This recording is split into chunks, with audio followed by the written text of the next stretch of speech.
Hello दोस्तों, welcome to ABC matric. मैं हूं पिंटू सिंह। दोस्तों, आज हम लोग जानने वाले हैं कक्षा 10 एनसीईआरटी एंड बीटीबीसी का प्रश्नावली 8.1 का क्वेश्चन नंबर 11 को। सबसे पहले क्वेश्चन नंबर 11 का क्या रहा है, इसको हम लोग समझते हैं। उसके बाद इसके क्वेश्चन का हम लोग हल करेंगे। क्वेश्चन बहुत ही आसान है। क्वेश्चन में कहा गया है कि बताइए निम्नलिखित कथन सत्य है या असत्य है। यहाँ पे दो ही कंडीशन दिया गया है, एक सत्य और दूसरा असत्य। इसके बाद भी इसमें कहा जा रहा है कि कारण सहित उत्तर की पुष्टि कीजिए। यह क्यों हुआ, कैसे हुआ, किस लिए हुआ, ये कारण भी हमें बताना है कि जो सवाल दिया गया वो अगर सत्य है तो सत्य कैसे है, अगर असत्य है तो असत्य कैसे है। तो चलिए हम लोग क्वेश्चन की ओर बढ़ते हैं। सबसे पहले हमें क्वेश्चन कहा क्या जा रहा है कि tan a का मान सदैव 1 से कम होता है। ये सत्य है या असत्य है। तो आप लोगों ने पूरे चैप्टर को पढ़ा है, तो आई होप आपको पहले से भी पता होगा कि 1 से कम भी हो सकता है, 1 से अधिक भी हो सकता है और 1 के बराबर भी हो सकता है tan a का मान। तो आइए हम लोग इसको एक रफ पे जानते हैं कैसे क्या लिखेंगे। 1 नंबर क्वेश्चन में कहा क्या जा रहा है कि tan a का मान सदैव 1 से कम होता है। इसको हम लोग जानने के लिए, सही से जानने के लिए एक त्रिभुज बनाते हैं। चलिए देखिए, चलिए ये जो है 90 डिग्री है। अब इस कोण को तो हम ए नाम दे नहीं सकते क्योंकि यह समकोण है। अब बच गया ये या ये, इस दोनों में से किसी एक को नाम हम ए दे सकते हैं। लेकिन चलिए हम यहाँ पे कोई मान लेते हैं। चलिए हम यहाँ पे अगर रखते हैं 5 और यहाँ पे हम अगर 8 रखते हैं, ठीक है। किसी भी त्रिभुज में 5 और 8 आ सकता है। कर्ण जो है वो सबसे बड़ी भुजा होती है। अब सबसे पहले हमें tan थीटा बराबर होता क्या है ये हम लोग को जानना जरूरी है। तो tan a के लिए, यहाँ पे a के लिए हम लिखेंगे, थीटा के लिए नहीं, a के लिए। सबसे पहले हम देखते हैं कि tan a बराबर होता क्या है। तो मैंने आपको बेसिक वाला वीडियो में जो है बताया है कि tan a बराबर लंब बटे आधार होता है। और लंब क्या होता है दोस्तों, तो जिस कोण के लिए हमें मान ज्ञात करना हो उस कोण के सामने वाली जो भुजा होगी वो लंब होगा, और जिस कोण के लिए हमें मान ज्ञात करना हो उसके बगल वाली जो छोटी भुजा होगी वो आधार होगी। तो मान लेते हैं अगर हम a लिखते हैं तो a के लिए ये सामने वाली जो है वह लंब हो जाएगा और यह जो है आधार हो जाएगा। तो इस परिस्थिति में क्या आ जाएगा, लंब बटे आधार यानी 8/5 आ जाएगा। इसके लिए 8/5 आ जाएगा। इस परिस्थिति में आपका tan a का मान अगर भाग लगाएंगे तो 5 एकम 5 और 3 0 5 6 30 इतना आ रहा है। जबकि हम tan a का ही मान अगर हम a को इधर से हटा करके रिप्लेस करके यहाँ पे कर देते हैं तो इस परिस्थिति में क्या होगा, तो इस परिस्थिति में इसके सामने वाली जो भुजा होगी वो लंब हो जाएगी 5, और इसके जो बगल वाली छोटी भुजा है वो आधार हो जाएगी यानी 5/8। अब इसको हम भाग लगाएंगे तो 8 छक 48, 0 फिर 2 0, 8 दूनी 16, 8 पंचे 40 यानी इतना आ रहा है। तो यह 1 से छोटा है और यह 1 से बड़ा है। तो tan a का मान सदैव 1 से कम होता है, यह कहना गलत हो जाएगा। क्या हो जाएगा, गलत हो जाएगा। tan a का मान हमेशा 1 से जो है कम नहीं होता है। तो हम उत्तर जब लिखेंगे तो 1 नंबर दे करके लिखेंगे यहाँ पे उत्तर, लिखेंगे असत्य, क्योंकि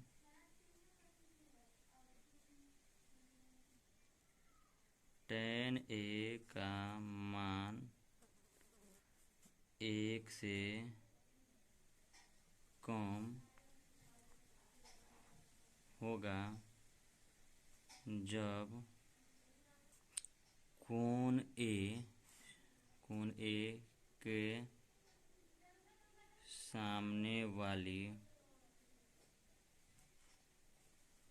सामने वाली भुजा अर्थात लंब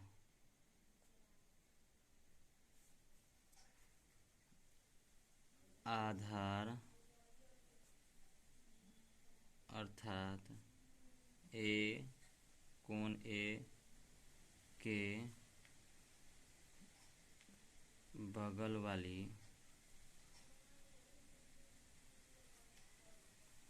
वाली छोटी भुजा से क्या हो, छोटी हो। 1 से कम होगा जब जो है लंब जो है वह क्या होगी, बगल वाली भुजा जो आधार है उससे क्या हो, छोटी हो। लेकिन यह हमेशा के लिए सही नहीं है। क्यों सही नहीं है, अब मैंने आपको यहाँ पे बता दिया, ठीक है। क्योंकि tan a का मान बड़ा भी हो सकता है 1 से, यदि लंब जो है वह बड़ा हो जाएगा आधार से। तो इस चीज़ को आपको ध्यान में रखना है और आंसर में इतना लिख देना है कारण में, ठीक है। अब हम लोग दूसरे क्वेश्चन की ओर चलते हैं।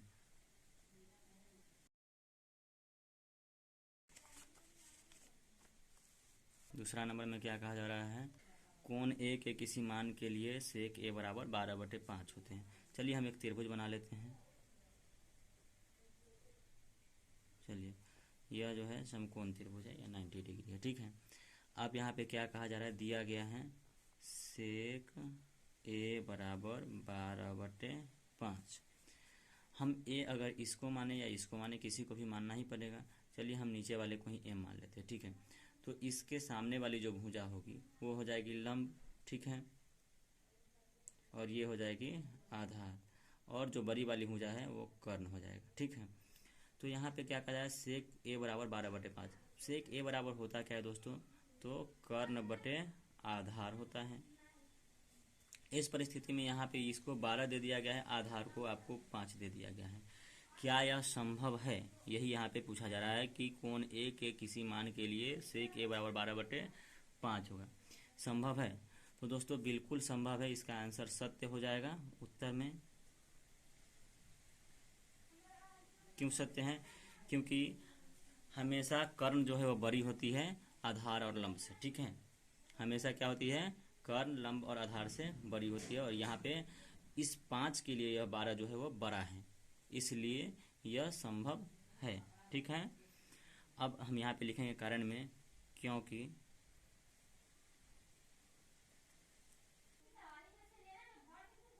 कर्ण हमेशा आधार से बड़ा होता है।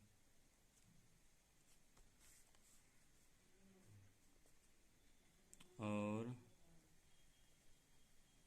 यहाँ भी 5 से बड़ा है 12,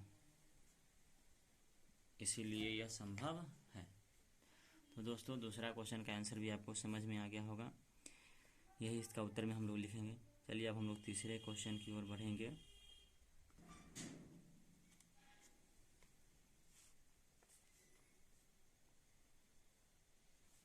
दोस्तों तीसरा क्वेश्चन में क्या कहा जा रहा है, कॉस ए कोण ए के कोसेकांट के लिए प्रयुक्त एक संक्षिप्त रूप है। दोस्तों यह बिल्कुल असत्य है, इसका उत्तर हम पहले ही लिख देते हैं, यह असत्य है। कारण, क्योंकि देखिए कॉस ए जो है यह कोसाइन से बना हुआ संक्षिप्त रूप है, ठीक है। कोसाइन, साइन का साइन होता है SINE, और इसी प्रकार से कॉस ए जो है वह कोसाइन का होता है, ठीक है, और कोसेकांट का नहीं होता है। तो आइए इसका हम लोग कारण भी लिखते हैं, क्योंकि हम जानते हैं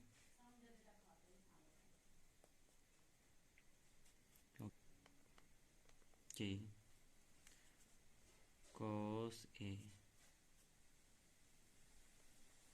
कोण ए का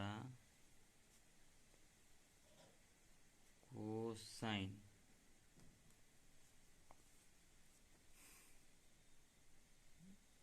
त्रिकोणमितीय अनुपात का संक्षिप्त रूप है। इसका संक्षिप्त रूप है कोसाइन का, ठीक है। जबकि जो यहाँ पे दिया जा रहा है कोसेकांट, कोसेकांट का संक्षिप्त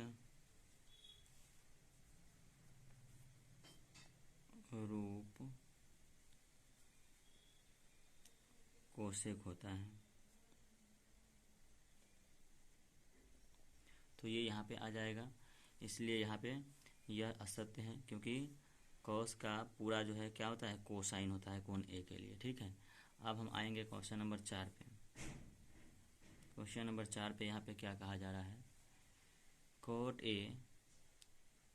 और ए का गुणनफल होता है।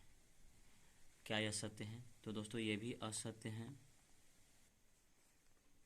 क्या यह सत्य है? तो दोस्तों ये भी असत्य है।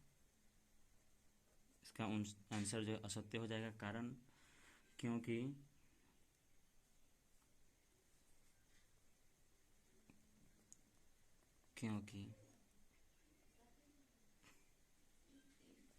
कोट ए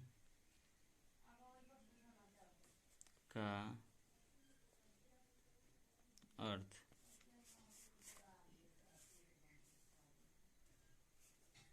कोण एक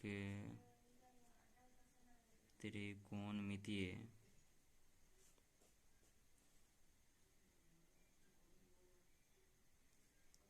कोट ए का अर्थ कोण ए के त्रिकोणमितीय अनुपात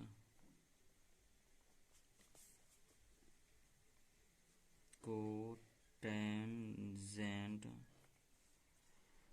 से है। त्रिकोणमितीय अनुपात से है। ठीक है, परंतु स्वतंत्र रूप में कोट का कोई अस्तित्व नहीं, परंतु स्वतंत्र रूप में कोट का कोई अस्तित्व नहीं है। देखिए दोस्तों, कोट का अकेले रूप में मतलब स्वतंत्र रूप में अकेला अगर है तो इसका कोई अस्तित्व नहीं है। कोट जो है और कोण ए, ये दोनों एक साथ मिल करके त्रिकोणमितीय अनुपात को दर्शाता है। यहाँ पे कोटेंजेंट जो है वह अनुपात है, लेकिन इसका अकेला में कोई अस्तित्व नहीं है। ए के साथ मिलने के साथ बाद ही इसका जो है, और कोट और ए दोनों गुणनफल एक दूसरे का बिल्कुल नहीं है, ये असत्य है। ठीक है, अब हमारा जो है क्वेश्चन आ जाता है 5 नंबर।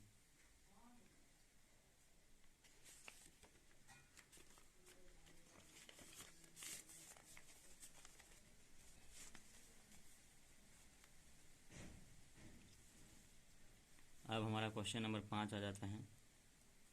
देखते हैं इसमें क्या कहा जा रहा है। क्वेश्चन नंबर 5 में कहा जा रहा है कि किसी भी कोण थीटा के लिए साइन थीटा बराबर 4/3 होता है। यहाँ पे दिया क्या गया है, साइन थीटा बराबर 4/3। क्या यह सत्य है? किसी भी कोण थीटा के लिए। तो साइन थीटा बराबर होता क्या है, सबसे पहले ये जान लेते हैं, लंब बटे कर्ण। अभी हम लोगों ने थोड़ी देर पहले पढ़ा है क्वेश्चन नंबर 2 में कि कर्ण हमेशा जो है वह लंब से बड़ा होगा, जो कि यहाँ पे क्या दिया हुआ है, छोटा दिया हुआ है, इसलिए यह संभव नहीं है। इसका उत्तर असत्य हो जाएगा। कारण में हम लोग लिखेंगे, पहले आंसर लिख लेते हैं। इसका उत्तर हो जाएगा असत्य, क्योंकि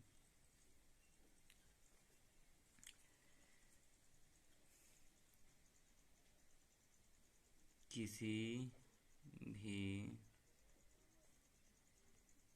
त्रिभुज में कर्ण हमेशा लंब से बड़ा होता है।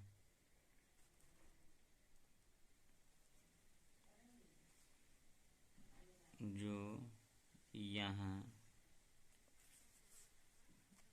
नहीं है। यहाँ लंब बड़ा तथा कर्ण छोटा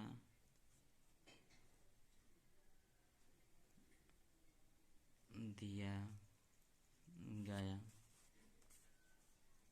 है, जो संभव नहीं है। दूसरे रूप में आप इसका दूसरा परिभाषा लिखना चाहें, दूसरे रूप में अगर आप इसका दूसरा परिभाषा लिखना चाहें या दूसरा कारण लिखना चाहें तो लिख सकते हैं कि साइन ए सदैव एक से छोटा होता है। हमेशा साइन ए का मान क्या होता है, एक से छोटा होता है, जो कि यहाँ पे मान क्या आएगा, भाग देने पे 1 दशमलव कुछ कुछ आएगा, 1.33 आएगा, है ना, जो गलत है, एक से बड़ा हो गया। ठीक है, तो साइन ए हमेशा एक से छोटा होता है, इसीलिए यह क्या है, असत्य है। कारण स्पष्ट है। तो इस प्रकार से आपको ये समझ में आ चुका होगा। तो वीडियो पसंद आया तो वीडियो को लाइक कीजिए, चैनल को सब्सक्राइब कीजिए, अपने दोस्तों के साथ शेयर कीजिए, कमेंट के माध्यम से आप अपनी राय हमें ज़रूर बताएं। धन्यवाद दोस्तों, मिलते हैं नेक्स्ट वीडियो में, तब तक के लिए जय हिंद।